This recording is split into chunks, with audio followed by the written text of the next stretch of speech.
York টাইমসের বিশ্লেষণে দেখা যাচ্ছে ভারতের মাত্র 16% সমরাস্ত্র আধুনিক যুদ্ধের জন্য উপযোগী। এমন সক্ষমতায় যুদ্ধ হলে কি হতে পারে ফলাফল? যুদ্ধের নতুন যুগের দ্বারপ্রান্তে দাঁড়িয়ে আছে মানব সভ্যতা। এসব অস্ত্রকে স্বয়ংক্রিয় মরণাস্ত্র পদ্ধতি বলা হচ্ছে। পাকিস্তান চীনের সবচেয়ে ভালো বন্ধু, ফলে ভারত যদি পাকিস্তানের সঙ্গে যুদ্ধে যায় তবে তাদের একই সঙ্গে চীনেরও মোকাবিলা করতে হবে।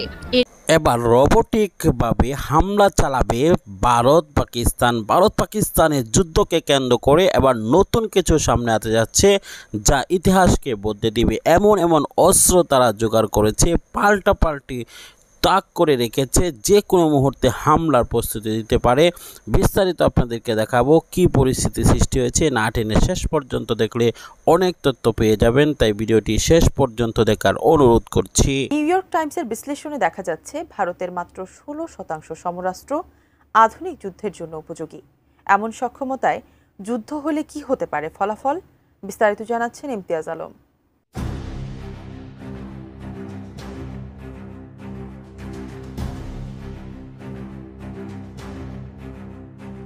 সবশেষ 1999 সালে ভারত ও পাকিস্তান কারগিলে সরাসরি যুদ্ধে জড়িয়েছিল। যদিও যুদ্ধে ভারত পাকিস্তানকে প্রতিরোধ করতে সমর্থ হয়েছিল, তবে তখন ভারতীয় সমরকর্তারা এক অস্বস্তিকর বাস্তবতার মুখোমুখি হয়েছিলেন। তারা বুঝতে পেরেছিলেন দেশটির সামরিক বাহিনী আকারে বড় হলেও ছিল সেকেলে ও সীমান্তে আসন্ন হুমকির জন্য অপ্রস্তুত। নিউ ইয়র্ক টাইমসের এক বিশ্লেষণী প্রতিবেদনে উঠে আসছে এমনই তথ্য। 2019 সালে পাকিস্তানের হাতে ভারতীয় যুদ্ধবিমান ভূপাতিত হওয়া ও ভারতীয় পাইলটকে আটক করার ঘটনার পর ভারতের সামরিক বাহিনীর আধুনিকীকরণ প্রচেষ্টা নতুন করে গতি পায়। প্রধানমন্ত্রী নরেন্দ্র মোদী সামরিক বাহিনীতে বিলিয়ন ডলার ব্যয় করে অস্ত্র কেনার জন্য নতুন আন্তর্জাতিক অংশীদার খোঁজার পাশাপাশি দেশীয় প্রতিরক্ষা উৎপাদন সক্ষমতা বাড়াতেও জোর দেন।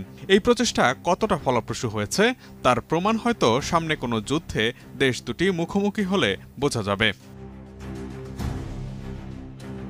অ্যান্টিব্যাকটেরিয়াল অ্যাডিটিভ যুক্ত সেরা ওয়াটার ট্যাঙ্ক বিশুদ্ধ পানিতে ব্যাকটেরিয়া জন্মাতে দেয় না। বিশ্লেষকদের মতে ভারত হয়তো কিছুটা সংযত আচরণই করবে, কারণ দেশটির সামরিক বাহিনী এখনও পরিবর্তনের মধ্য দিয়েই যাচ্ছে। ফলে তাদের প্রকাশ্যে এনে যুদ্ধের মুখোমুখি দাঁড় করিয়ে দেওয়ার মধ্যে ঝুঁকি রয়েছে। 2018 সালে ভারতীয় পার্লামেন্টের এক প্রতিবেদনে দেশের 68% সামরিক সরঞ্জামকে পুরনো মডেলের, 24%কে সাম্প্রতিক সময়ের এবং মাত্র 8%কে অত্যাধুনিক হিসেবে উল্লেখ করা হয়।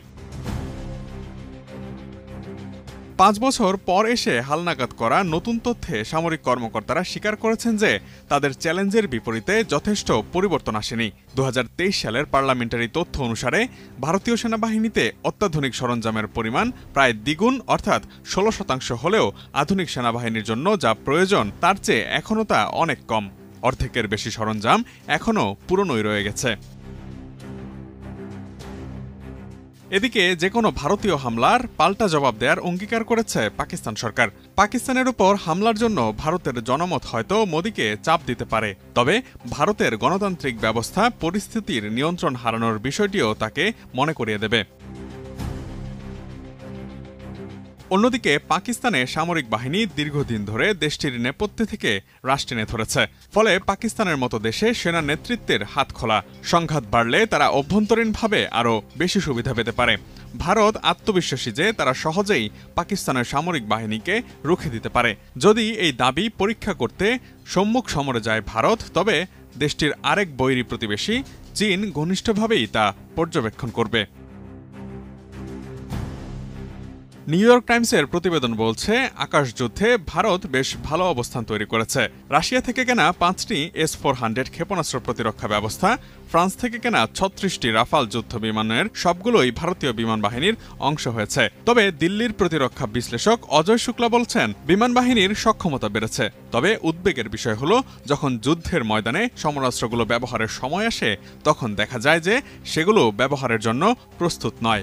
পাকিস্তান চীনের সবচেয়ে ভালো বন্ধু, ফলে ভারত যদি পাকিস্তানের সঙ্গে যুদ্ধে যায় তবে তাদের একই সঙ্গে চীনেরও মোকাবিলা করতে হবে।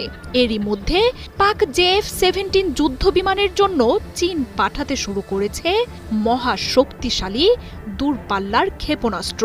যুদ্ধে ভারতকে মোকাবিলায় শাহবাজ শরীফের ঘনিষ্ঠ মিত্র শি জিনপিং সব ধরনের শক্তি সরবরাহ করবেন বলে ধারণা করা হচ্ছে। প্রতিরক্ষা সংক্রান্ত সূত্রগুলো বলছে, বেশ কিছুদিন আগেই ভারতীয় রাফালের সঙ্গে পাল্লা দিতে J-10C যুদ্ধ বিমান ইসলামাবাদকে দিয়েছে বেইজিং।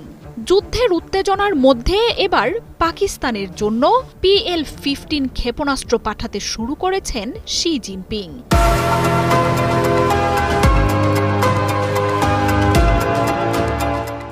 আকাশ থেকে আকাশে হামলা চালাতে দক্ষ ও কার্যকরী অস্ত্র মূলত ভারতের সামরিক সক্ষমতার মূল শক্তি রাফালের যুদ্ধবিমানকে ধ্বংসের জন্যই দেয়া হয়েছে। পাকিস্তানের সবচেয়ে বড় প্রতিরক্ষা অংশীদার চীন। দুই দেশের যৌথভাবে তৈরি JF-17 যুদ্ধ বিমান আসন্ন এই যুদ্ধের সবচেয়ে বড় খেলোয়াড় হয়ে উঠতে পারে।